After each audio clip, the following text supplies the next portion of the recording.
So what's up mga kababayan, mga kalingap, welcome back muli sa aking munting channel. Ako po ang inyong host, walang iba, Aoyada TV. Ay muling nagbabalik, isang mapagpalang araw ng, anong araw ba ngayon? Huwebes sa ating lahat. Nawa ay nasa mabubuti po tayong mga kalagayan habang pinapanood ang video na ito. At syempre wag po natin kalimutan ang ama ng Team Kalingap, ang Kuya Bal Santos Matubang, Kalingap Rab, at Ate Aida Vlog. Suportahan po natin ang kanilang mga channel. Sa mga hindi pa po nakaka-subscribe, pakisubscribe po. At panoorin po natin yung kanilang mga video na ina-upload sa araw-araw upang sa ganun ay makatulong po tayo sa kanilang mga channel. At para mas maipalaganap, mas mapalawak pa po ang programa ng Team Kalingap. No? Siyempre, i-priority po natin i-subscribe at panoorin yung channel ni Kuya Bal para mas mapadami pa po ang natutulungan sa iba't ibang dako ng Pilipinas. No? At yung ating thumbnail dyan, mga kababayan, mga kalingap, magkakaroon na nga daw po ng EDRICA sa Lunes, mga kababayan. No? Ito po ay napakalaking fake news, mga kababayan. Ginawa ko po itong video na ito para maging aware po tayo, maging aware kayo sa bagong gumagamit ng account ni Kalingap Rab na nagsasabi na magkakaroon na nga daw po ng EDRICA sa Lunes. At meron nga pong mga napapaniwala. No? Tingnan nyo itong picture na ito, mga kabayan. Itong naka-highlight na blue. No? At talagang napaniwala siya na merong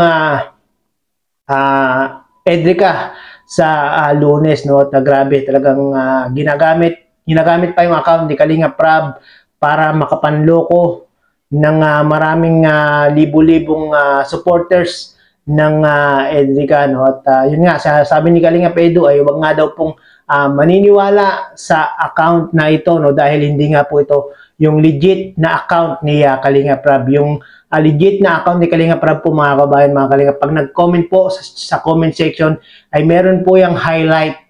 Tapos kung yan po ay moderator, meron po yung check sa gilid. No? Kaya ito po yung nag-comment sa live ni Kalingap Edu ay wala pong highlight.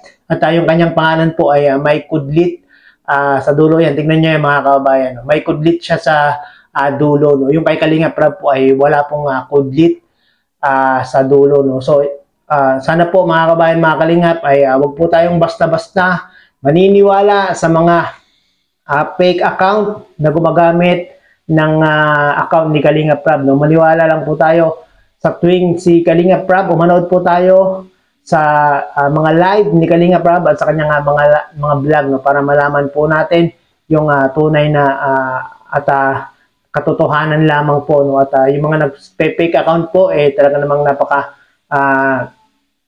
siraulo. No? Talagang gumagamit ng fake account para makapanloko ng mga fans ng EDRICA. Alam ko, mga kababayan, mga kalingap, kayo ay nalulungkot, kayo ay talagang namimiss nyo na ang tambalang EDRICA. No? At andyan pa naman si Kalingap Edu. No? Suportahan na lang po natin yung channel ni Kalingap Edu, yung kanyang mga binablog ng mga beneficiary, yung kanyang mga tinutulungan. No? At talagang si Erica po ay talagang pinili na lumagay sa tahimik. No? Gusto po nila ng kanyang pamilya ng privacy. Kaya suportahan po natin at igalang na lang po natin, respeto na lang po natin yung naging desisyon ng pamilya ni Erica at ni Erica. No? At sa mga hindi po nakapanood ng live ni Kalingap Edu, pakipanood nyo po yan, mga kababayan. No? Diyan nyo po makikita yung fake account ni Kalingap Rab na nagsasabi na meron na nga daw pong EDRICA sa Lunes. No? So ito po ay malaking kalokohan, ito po ay malaking kasinungalingan dahil hindi po ito galing mismo kay Kalingap Rab. No? Ito po ay galing sa isang fake account po. At sa mga hindi po nakasubscribe sa aking munting channel, pakisubscribe nyo na po itong aking munting channel.